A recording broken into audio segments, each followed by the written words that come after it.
Hi hello. இன்னைக்கு நம்ம வந்து linear regression with gradient descent optimisation எப்படி பைத்தான்ல இம்ப்ளிமெண்ட் பண்றதுன்றத பார்க்கலாம். அதுக்கு நம்ம யூஸ் பண்ண போற டேட்டா செட் வந்து ஹவுசிங் டேட்டா செட். இது வந்து ஹியூஸ்டன்ல உள்ள ஹவுசிங் டேட்டா செட். இது வந்து நான் பேசிக்கா இம்போர்ட் பண்ணி டிஸ்கிரைப் பண்ணி வச்சிருக்கேன். இதெல்லாம் எப்படி பண்ணணும் அப்படின்னு சொன்னா ப்ரீவியஸ் வீடியோஸ்ல நான் எக்ஸ்பிளைன் பண்ணியிருக்கேன். அதை பாருங்க. அதோட பிளேலிஸ்ட் வந்து டிஸ்கிரிப்ஷன் இருக்கு. ஸோ இந்த டேட்டா செட்டோட பேசிக்ஸ் பார்த்துடலாம். இந்த டேட்டா செட்ல வந்து ஒவ்வொரு ஏரியாவில் உள்ள ஹவுசிங் பிரைசஸுமே போட்டிருக்காங்க. ஹியூஸ்டன் அப்படின்ற ஒரு ஊர்ல உள்ள ஹவுசிங் பிரைசஸ் போட்டிருக்காங்க. அந்த ஹவுசிங் பிரைசஸ்ல வீட்டில் ஆவரேஜ் எத்தனை ரூம் இருக்குன்றது வந்து ஆர்எம்ன்ற ஃபீச்சர்ல இருக்கு. அந்த ஏரியால ஆவரேஜா லோ ஸ்டேட்டஸ் பீப்புள் எத்தனை பேர் இருக்காங்க அப்படின்றது வந்து எல்ஸ்டாட் அப்படின்ற ஃபீச்சர்ல இருக்கு. அந்த ஏரியால ஸ்டூடெண்ட் டு டீச்சர் ரேஷியோ எவ்வளோ அப்படின்றது வந்து இந்த பிடி ரேஷியோல இருக்கு. பிடி ரேஷியோனா பியூப்பிள் ட்ரெயினர் ரேஷியோ. அண்ட் அந்த எம்இடிவி காலம் வந்து மீடியன் வேல்யூ, அந்த இடத்துல உள்ள கைட்லைன் வேல்யூ என்ன அப்படின்றது. நம்ம வந்து போன எக்ஸ்பெரிமெண்ட்ல எந்த விஷுவலைசேஷனுமே பண்ணல. டைரக்டா வந்து ட்ரைனிங் டெஸ்டிங்கா பிரிச்சு நார்மலைஸ் பண்ணோம். இதுல வந்து நம்ம ஃபர்ஸ்ட் விஷுவலைசேஷன் பண்ணிட்டு அதுக்கப்புறம் அங்க போகலாம். அதுக்கு நம்ம யூஸ் பண்ண போற டூல் வந்து எஸ்என்எஸோட Pairplot.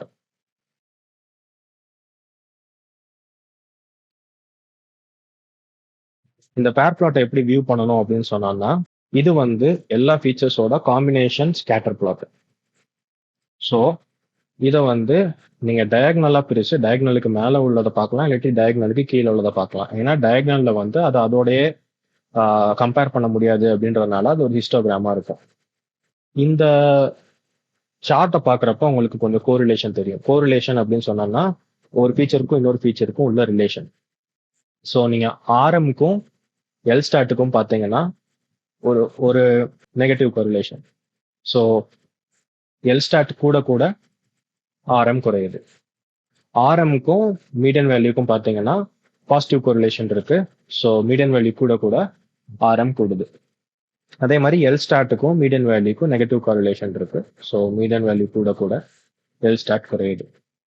இதோட இன்னொரு வே ஆஃப் ரெப்ரஸன்டேஷன் வந்து டிஎஃப், அதாவது பேண்டஸ்ல உள்ள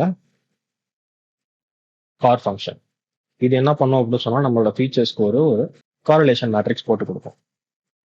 அண்ட் அந்த காரிலேஷன் மேட்ரிக்ஸையும் நம்ம வந்து ஒரு ஹீட் மேப் அப்படின்ற ஒரு விஷுவலைசேஷன் மூலமா பார்க்கலாம்.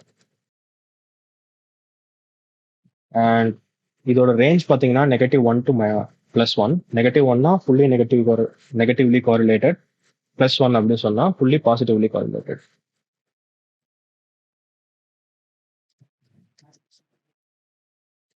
இதுல நீங்க பாத்தீங்கன்னா ரொம்ப லைட்டா உள்ள கலர்ஸ் அண்ட் ரொம்ப டார்க்கா உள்ள கலர்ஸ் வந்து காரிலேஷனை குறிக்குது. இந்த ஆரஞ்சு கலர், இந்த லைட் பர்பிள், அதெல்லாம் காரிலேஷன் கிடையாது. ஸோ நம்ம வந்து பிடி ரேஷியோல பாத்தீங்கன்னா எல்லாமே ஸ்லைட் பர்பிள். நீங்க இந்த சைட்ல உள்ள கலர் கைட்லைனை வச்சு நீங்க அதை டிசைட் பண்ணிக்கலாம். ஸோ நம்ம ஃபர்ஸ்ட் நம்ம ட்ரைனிங் டெஸ்டிங் டேட்டாவை பிரிக்கிறதுக்கு முன்னாடி இந்த காலம் ரிமூவ் பண்ணிக்கலாம்.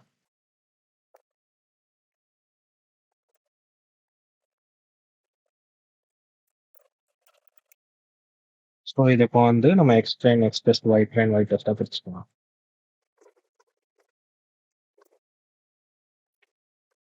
பிரிச்சாச்சு. அதே மாதிரி நம்ம ஸ்கேலிங்கும் பண்ணிக்கலாம். ஓகே, நம்ம இப்போ டேட்டா செட்டை வந்து நார்மலைஸ் பண்ணியாச்சு. ட்ரெயின் டெஸ்ட் ஸ்பிளிட்டாக பிரிச்சாச்சு. நம்ம வந்து மாடல் இனிஷியலைஸ் பண்ணலாம். இதுக்கு நம்ம யூஸ் பண்ண போகிற மாடல் வந்து எஸ்கேலேனில் உள்ள SGDRegressor.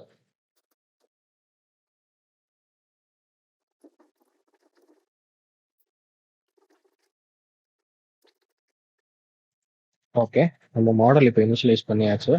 இப்போ இந்த மாடலில் வந்து நம்ம ட்ரைனிங் டேட்டாவை கொடுத்து மாடலை ட்ரெயின் பண்ணணும். அது ரொம்ப சிம்பிள்.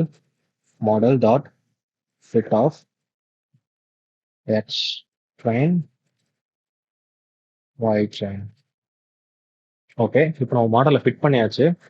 அண்ட் இப்போ நம்ம ஃபிட் பண்ண மாடலில் ப்ரிடிக்ட் பண்ணணும் அப்படின்னு சொன்னோம்னா அதுவும் சிம்பிள் தான். Model dot predict X train அப்படின்னு கொடுத்தோம்னா நம்மளுக்கு மாடல் வந்து அந்த கொடுத்துருக்க எக்ஸ் ட்ரெயினோட ஈக்குவலண்ட் மீடியன் ப்ரைஸஸை நம்மளுக்கு கொடுக்குது. அண்ட் நமக்கு வந்து இந்த மாடலோட பெர்ஃபார்மன்ஸ் பார்க்கணும் இல்லையா, அதனால நம்ம வந்து எக்ஸ் டெஸ்ட்டை ப்ரிடிக்ட் பண்ணி ஒய் ப்ரெட் அப்படின்ற ஒரு வேரியபிளில் சேவ் பண்ணி வச்சுக்கலாம். அண்ட் இப்போ இந்த மாடல் எப்படி பெர்ஃபார்ம் பண்ணுது அப்படின்னு பார்க்கறதுக்கும் அதுலேயே ஒரு பில்ட்-இன் ஃபங்க்ஷன் கொடுத்துருக்காங்க. Model dot score of X test Y test. இப்போ இந்த மாடல் வந்து நம்ம கொடுத்துருக்க டேட்டா செட்டை 0.7 மீன் ஸ்கொயர் எரரோட கண்டுபிடிக்குது. ஸோ இந்த மாடல் வந்து ஒரு ஐடியல் மாடலாக இருந்துச்சு, எந்த எரருமே விடலை அப்படின்னு சொன்னோம்னா நம்ம ஸ்கோர் வந்து 0வா இருக்கணும். நம்ம ஸ்கோர் வந்து 0.7 அப்படின்றது வந்து ஒரு மார்ஜின் ஆஃப் எரர் தான். ஸோ இது வந்து ஒரு நல்ல ப்ரெடிக்டிவ் மாடல். இந்த மாடல் எப்படி சேவ் பண்றது, இது எப்படி ரீயூஸ் பண்றது அப்படின்றத பார்க்கலாம். ஸோ பைத்தான்ல வந்து பிக்கிள் அப்படின்னு சொல்லிட்டு ஒரு பேக்கேஜ் இருக்கு. அந்த பிக்கிள் பேக்கேஜ் யூஸ் பண்ணி நம்ம இந்த மாடலை சேவ் பண்ணிக்கலாம்.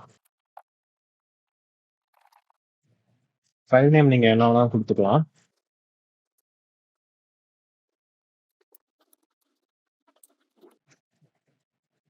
பார்த்தீங்கன்னா லீனியர் ரெக்ரெஷன் மாடல் அப்படின்னு சொல்லிட்டு ஒரு ஃபைல் கிரியேட் ஆயிடுச்சு. அண்ட் இந்த ஃபைலை நம்ம யூஸ் பண்ணணும் அப்படின்னு சொன்னோம்னா அதுவும் சிம்பிள் தான்.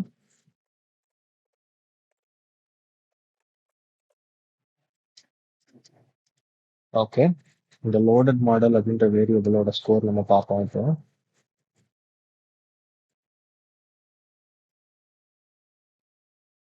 ஸ்டோரேஜ்ல இருந்து எடுத்த மாடலும் நம்மளுக்கு ஸ்கோர் பண்ண முடியுது, ப்ரெடிக்டும் பண்ணலாம்.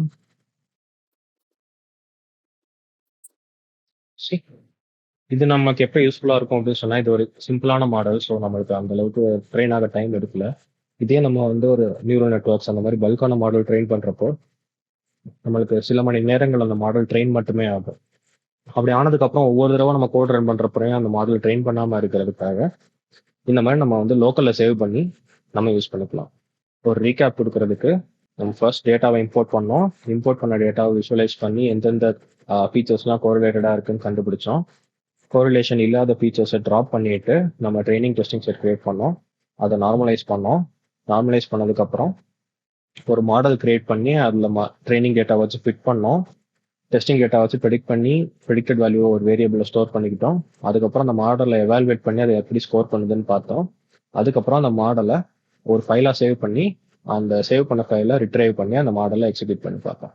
நெக்ஸ்ட் எக்ஸசைஸ் வந்து லாஜிஸ்டிக் ரெக்ரெஷன். அது என்னன்றதை நெக்ஸ்ட் வீடியோவில் பார்க்கலாம். தேங்க்யூ.